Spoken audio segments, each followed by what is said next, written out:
The Zeitz MOCAA Centre for Arts Education designs, manages and implements educational programs for a range of audiences, from young children, learners from schools, tertiary institutions, teachers and adults. The program content that we create is usually directed or as a response to the content from the curated exhibitions at the museum. And really our purpose is to engender an appreciation and an understanding of what contemporary art practice is, both from Africa, its diaspora, but we also reference artists globally. We consider the narratives, the themes that they are speaking about in their work.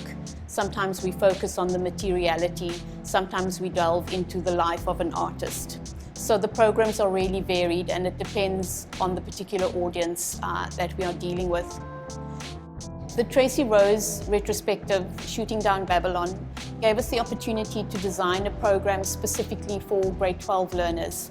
We thought that this was really important for a couple of reasons. One, the show specifically was age restricted at 16-year-old, but also because in terms of the art formal curriculum in the public school system here in South Africa, the grade 12 learners deal with South African artists who work across mediums and who deal with the narratives around race and gender specifically. And so this was an opportunity to really delve more deeply into Tracey Rose's practice, whose work is challenging, confrontational in many ways, and where the subject matter is quite difficult to deal with. So this program, we wanted it to be an enrichment program for grade 12 learners, for those strong students who really like the engagement, both with theory and writing, and also in terms of the practical activity and the creation of artworks. And so we invited 10 schools and 2 art centres from around Cape Town. We approached the art teachers in those departments who then agreed for their students to be part of this program. And we were really very excited by the response, as were the teachers, and we were very happy about that. And going to be facilitating the creation of an artwork that you are going to make and that you're going to put on exhibition. So the Tracey Rose retrospective is an extensive exhibition with many works. It currently covers 2.5 floors of the museum. And so it was necessary for us really to hone in on particular works that we wanted to work with. We chose the Ciao Bella video installation on the 2nd floor and the related series of photographs which focuses on each character in the video installation. Also, this particular artwork was really the basis for the creation of learning material that we created for teachers at schools as well. And so besides this program where we were working with learners, we were also developing content for teachers at schools. The workshop series itself with the grade 12 learners began at the end of March during their holidays, and we set aside 4 of the days of that week to work with the grade 12s. We also invited 3 young teachers who had just qualified, were also at the top of their class in their training year, to work with us to develop an exciting program over those 4 days. And the 3 of them, Talia, Chloe and Alaric, were really responsible for designing that workshop program. They came in with fresh ideas and with exciting ideas that really helped us to connect with the learners in creative ways and using different teaching methodologies. And so the workshop series covered performance and role play, tours. We did lots of writing exercises with the young people, and also then creative making, drawing as well. So I was really excited to be invited to something that involved matrics with high-level students who really want to push the boundaries of what they can do with the curriculum. I want you to leave your matric identities at the door. Okay, and how we're going to do this is you're going to talk to each other, you're going to find out what everyone's about. As I was going through the process and we were just listening to the information and the struggles and the whole gist of it, I was like, oh, this is cool. And then actually just thinking that there would be that opportunity to educate learners in a way that hasn't been done before in schools. We started with what I call like an icebreaker, and I think that is so vital, because to see the learners come in, most of them not knowing each other, and just through that first initial exercise, how they've immediately formed bonds and gotten to know each other better. The end purpose of the 4 days was for each of the learners to make their own artwork in response to the Tracey Rose exhibition, or specifically the Ciao Bella work that we had focused on. They could address things around materiality, they could certainly address things around the narratives of her work, and they could address things that perhaps formed a trigger response, or that challenged them, or that they were particularly evoked by when they took a tour and looked at her work.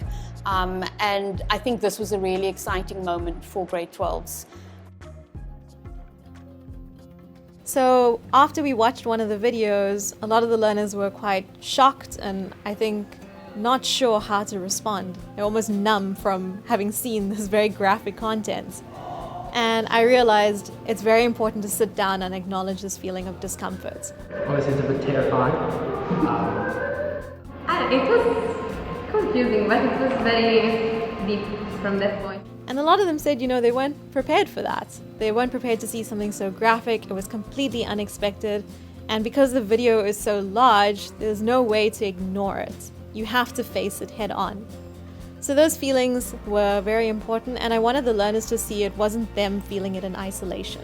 Because I think that feeling of shock and kind of being too stunned to speak, was quite widely shared, even with the facilitators.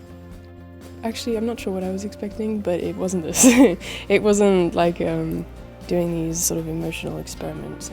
It was unexpected, which is a good thing, and that kind of changed the way we think of art.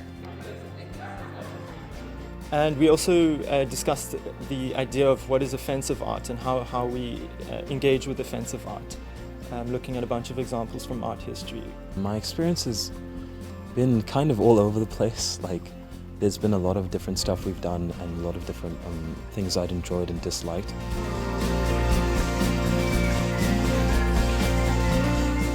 We've done a bit of an activity with regards to the six senses, and Ciao Bella was played on repeat, much to their dismay. With the sixth sense, which is intuition, I had them kind of place it all on the floor and make it into one, and there was just take away your individuality. They just silently worked and they started putting things together, and it showed that there's so many different techniques and styles to each artist.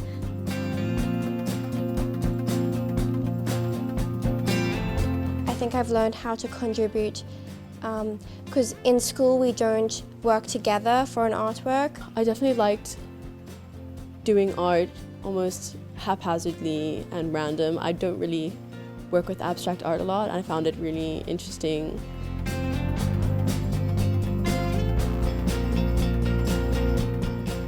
It's quite nice to be surrounded by people who think the same as you, who are also really weird. So I've had a great time. Very grateful to have had this experience.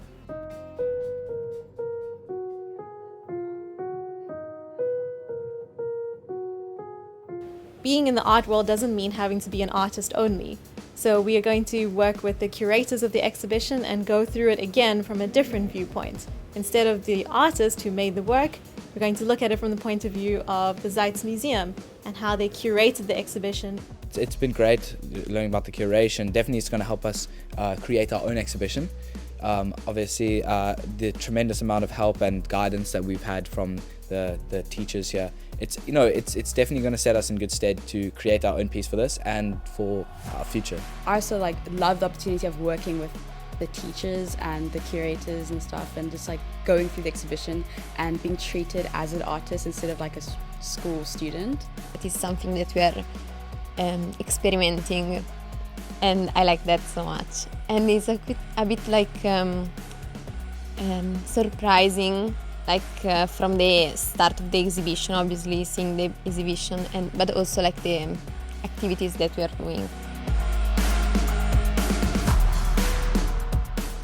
We've had several walkthroughs of the space, so the curatorial team had very specific and creative ideas around how work should be hung and where and why. The grade 12 learners came from many different contexts around Cape Town and came to that process with diverse opinions, questions, and were really unafraid to express them. They really formed bonds of camaraderie in the studio spaces where they came in to produce work. Some of them produced their work at home. And that led, I think, to a very rich engagement that took place beyond the 4 days of the workshop. Completely surreal that like we're here and in an exhibition, like in a museum, from like getting behind the scenes kind of perspectives on it, realizing how much goes into like curation, how much goes into the process of like putting things up, thinking about like how it all fits together. We have some great potential, and there's 20 people in that room that represent only a fraction of what we are capable of as South Africans and as young South Africans. And now we get to take that to an internationally renowned museum. So that's pretty cool to be written down in history for.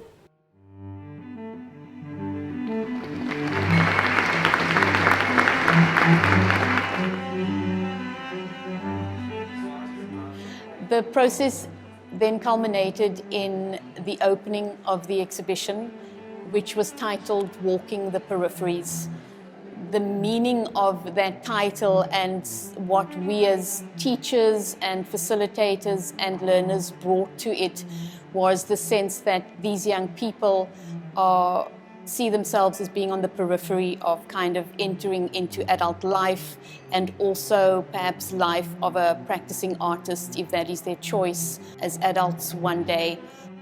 So this piece represents fear and the different types of fear and how it like stems from society, from individuals, but also symbolisms throughout history. So if you look here, the triangle shape is obviously infamous for any sort of fear. This image came about as we were ending our Tracey Rose tour. It just came to mind and it stayed there. So yeah, it disturbed me at first because I was like, it's a bit gruesome. My personal theme for my artwork is depression, and it hit me hard and it was very unexpected. So I thought that, you know, the words I journaled during my time of depression, and so I kind of used the reasons why I went into depression for these artworks. Usually I try to go for a more naturalistic type of feel, but this is, like you can see, more expressive. So I think Tracey Rose inspired me for that. My work has been inspired by Tracey Rose. Tracey Rose is like simplification of reality. The young man in my drawing is he sort of relates to, you know, all the people in my life that I know that, you know, took the wrong way in life. So it's right, like you come down the stairs and it's right here, just down the corridor. So I saw it like peeking out as I came down the stairs, and it looked like nothing like how it looked in the studio. Also the environment, like the tunnels, is such a cool exhibition space. And it reminds me of Da Vinci's original Last Supper, the decaying on the walls and that kind of thing. And it's kind of the contrast of like these bright artificial colors and the photographs with these walls. It was so surreal. I was like, oh, okay, I'm actually in like a real museum. What?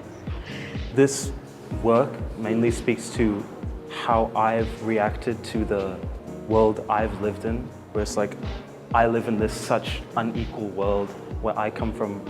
I grew up here, but now I live here. And it's quite a surreal experience having to deal with that reality. Whereas that work over there on the wall speaks to my sort of mental state of having to cope with it all internally.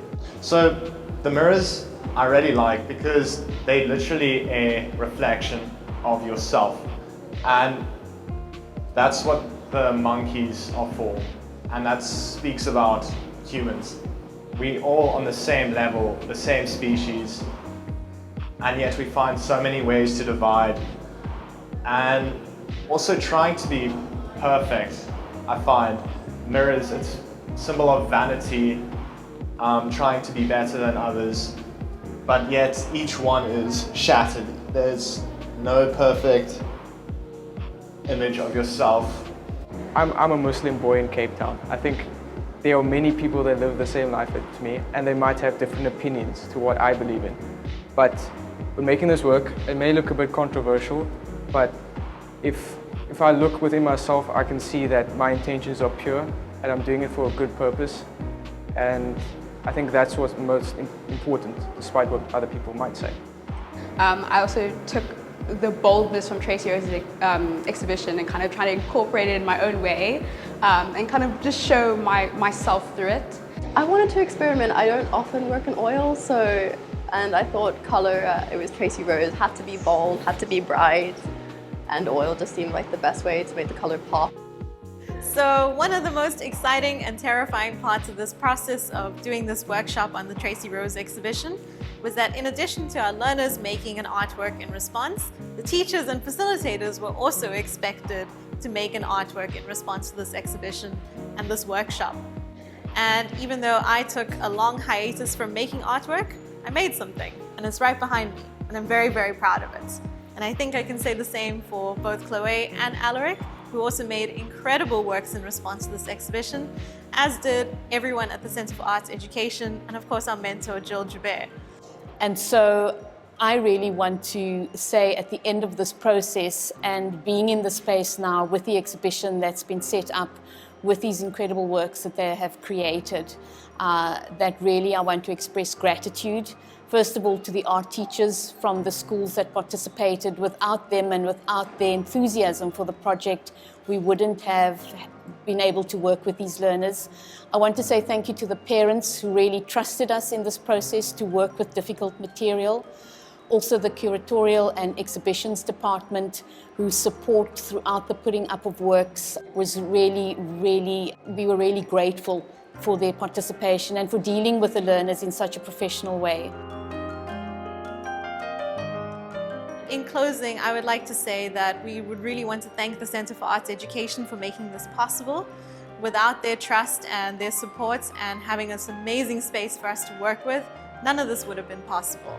And of course, a huge thanks to Tracey Rose as well for making such an incredible exhibition that we could engage with in such a nuanced and intense way. Without a great inspiration, we wouldn't have great artworks in response. From myself and the other two teachers, Chloe and Alaric, we'd like to thank everyone for giving us the space to try all these experimental, crazy teaching ideas. And I think that none of us will ever teach the same after having experienced this workshop. We also really want to acknowledge that when we started this workshop, we had a class list of 19 separate people. Now, once the exhibition is up, we have a collective of 19 people whose lives will forever be changed with their experience with Zeitz MOCAA, and we hope that this kind of workshop format will be repeated in future to give other learners the chance to experience what a museum space is capable of and how we can use it to change the world. Thank you.